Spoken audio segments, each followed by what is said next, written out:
सुकमा से बड़ी खबर है, जहां सुरक्षा बलों को मिली बड़ी सफलता। चिंतल नार क्षेत्र से 4 नक्सली गिरफ्तार किए गए। भारी मात्रा में विस्फोटक सामग्री बरामद की गई है, जहां पर मौके से नक्सली पर्चे भी गिरफ्तार मिले हैं। बताते चले कि गिरफ्तार नक्सलियों के विरुद्ध कई मामले दर्ज किए गए। पुलिस और सीआरपीएफ का संयुक्त ऑपरेशन देखने को मिला है। तो सुकमा से ये बड़ी खबर है, जहां सुरक्षा बलों की सफलता देखने को मिली। बताते चले कि चिंतल नार क्षेत्र से 4 नक्सली गिरफ्तार किए गए हैं और इसके अलावा विस्फोटक सामग्री भी भारी मात्रा में बरामद की गई है।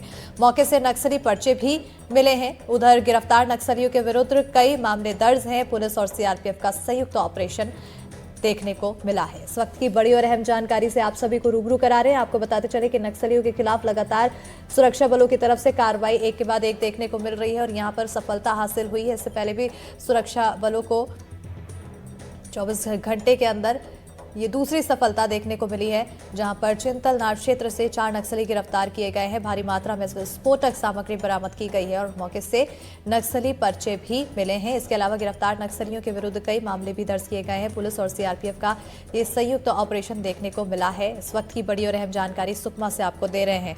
इससे पहले आईईडी डिफ्यूज किया है सुरक्षा बलों ने और अब ये दूसरी बड़ी सफलता, जहां पर नक्सलियों को गिरफ्तार किया गया। खबर बिलासपुर से है, जहां चाइल्ड पोर्नोग्राफी के खिलाफ कार्रवाई की गई है। पुलिस ने 4 लोगों के खिलाफ मामला दर्ज किया है। एनसीआरबी से मिली शिकायत पर कार्रवाई की गई। चारों ने सोशल मीडिया पर चाइल्ड पोर्न डाली थी। पुलिस आरोपियों की तलाश में जुटी हुई है।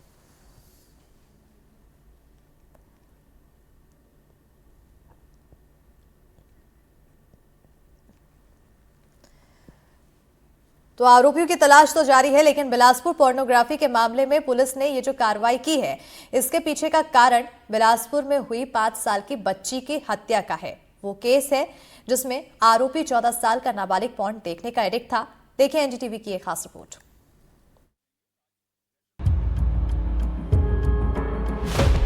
चौदह साल का बच्चा हत्या का आरोपी, 5 साल की बच्ची की हत्या का आरोप, हत्या से पहले रेप की कोशिश। ये सुनकर आप चौंक जाएंगे कि आखिर 14 साल का बच्चा 5 साल की बच्ची की हत्या कैसे कर सकता है। सिर्फ हत्या नहीं, हत्या से पहले उसने बच्ची से रेप की कोशिश की थी। ये मामला जितना चौंकाने वाला है, इसके पीछे की कहानी उतनी ही हैरान कर देने वाली है। लेकिन पहले पूरी वारदात के बारे में जान लीजिए। कल के शाम के 6:30 बजे तक बच्ची नहीं था। रात तक खोजा नहीं मिला। खोज के परेशान हुए। वीडियो कॉलिंग करवाए तब हो नहीं है, वैसे व्हाट्सएप में ये करे। 6 बजे से गायब है मेरे बच्चे। ओकर बाद रात भर खोजे हैं। 2 बजे तक खोजे। मैं रात भर खोजे हैं पूरा गली लेकिन मैं बिल्डिंग का नहीं खोजे हैं। अंधियार में मैं भर अकेला कहाँ ये करते बिल्डिंग गली के देखत रहे इसलिए आ जाए लड़का ऐसे कह के। सुबह कैसे पता चली? सुबह अब साइड में सब लेवर आई से तब पता चली से। बिल्डिंग की छत पर बच्ची की लाश मंगलवार सुबह मिली। मामला संवेदनशील होने की वजह से पुलिस ने भी तत्परता दिखाई। 25 से ज्यादा सीसीटीवी खंगालकर 50 संदेहियों से पूछताछ की और आखिरकार 14 साल के नाबालिग ने अपना जुर्म कबूल कर लिया।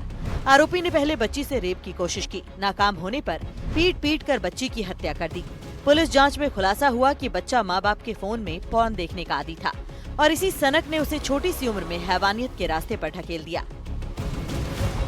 कौन कहां से आ रहा है, कौन कहां रह रहा है, इतने सारे वहां पर लेबर काम कर रहे हैं, इतने सारे बाहर के लोग भी आके काम कर रहे हैं। किसी का कोई भी सूची लिस्टिंग कोई भी थाने में इसकी कोई सूचना नहीं दी गई है। और मैं निर्देश कर सभी के माध्यम से भी बताना चाहूंगा, ऐसे हमारे जो भी इस प्रकार के जो बिल्डर मकान बना रहे हैं, वो लोगों की सुरक्षा के लिए, जान माल की सुरक्षा के लिए भी अपनी जिम्मेदारी को जरूर देखें। बच्चों के हाथों में मोबाइल की आसानी से पहुंच और बिना रोक टोक मोबाइल का गलत इस्तेमाल एक नाबालिग को जुर्म के रास्ते पर ले जाने के लिए काफी है। लेकिन कुछ गंभीर सवाल उठ रहे हैं, जिनके उत्तर जानना बेहद जरूरी हो गया है। भारत में बैन के बावजूद इंटरनेट पर पोर्न का ढेर कैसे है? नाबालिग बच्चों पर माँ बाप की नजर क्यों नहीं है? आपके बच्चों के मोबाइल में क्या है, आपने देखा? नाबालिग बच्चों को काउंसलिंग की जरूरत है। नाबालिग बच्चों तक मोबाइल की आसानी से पहुंच और माँ बाप की मॉनिटरिंग की कमी को साइबर एक्सपर्ट इसकी बड़ी वजह मानते हैं। आज भारत में बहुत ज़्यादा पोर्नोग्राफिक कंटेंट के केसेस आ रहे हैं, जिसकी वजह से सेक्सुअल वायलेंस काफ़ी देश में बढ़ रहा है। आप देखेंगे कि बहुत सारी ऐसी वेबसाइट्स हैं, बहुत सारे ऐसे प्लेटफॉर्म्स हैं जो पोर्नोग्राफी को प्रमोट करती हैं और सरकार के लगातार कदम के बावजूद पोर्नोग्राफी देश में बढ़ता जा रहा है। अब इसको पकड़ने के लिए हम क्या कर सकते हैं? सबसे पहली बात है कि भारत में जो कानून है significant social media intermediate guidelines, उसका सरकार इस्तेमाल कर सकती है और कंटेंट मॉडरेशन को देश में बढ़ावा दे सकती है। इस मामले में जब हमने मनोवैज्ञानिक से बातचीत की तो उनका भी यही मानना है कि बच्चों की गतिविधि पर पेरेंट्स की नजर जरूरी है।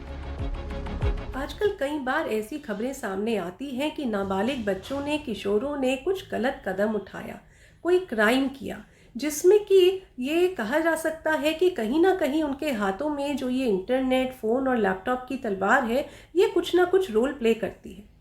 लेकिन prevention is always better than cure.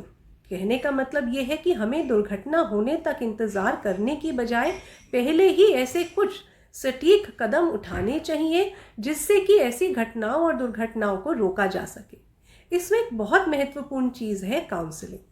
ये जो काउंसलिंग है ये खास करके नाबालिग बच्चों पर, किशोरों और किशोरियों के लिए स्पेसिफिकली बनाई जा सकती है, जो उनको स्कूलों में कुछ ट्रेनिंग प्रोग्राम्स के जरिए पहुंचाई जा सकती है। मॉडर्निटी और तकनीक के जमाने में हम भूल जाते हैं कि उसके दोनों पहलू होते हैं। माँ बाप को दोनों पहलुओं के बारे में पता होना चाहिए। माँ बाप को दोनों पहलुओं के बारे में पता होता है, लेकिन पता नहीं क्यों वो अनजान बने रहते हैं। बिलासपुर से एनडीटीवी के लिए दुर्गा प्रसाद मिर्धा की रिपोर्ट।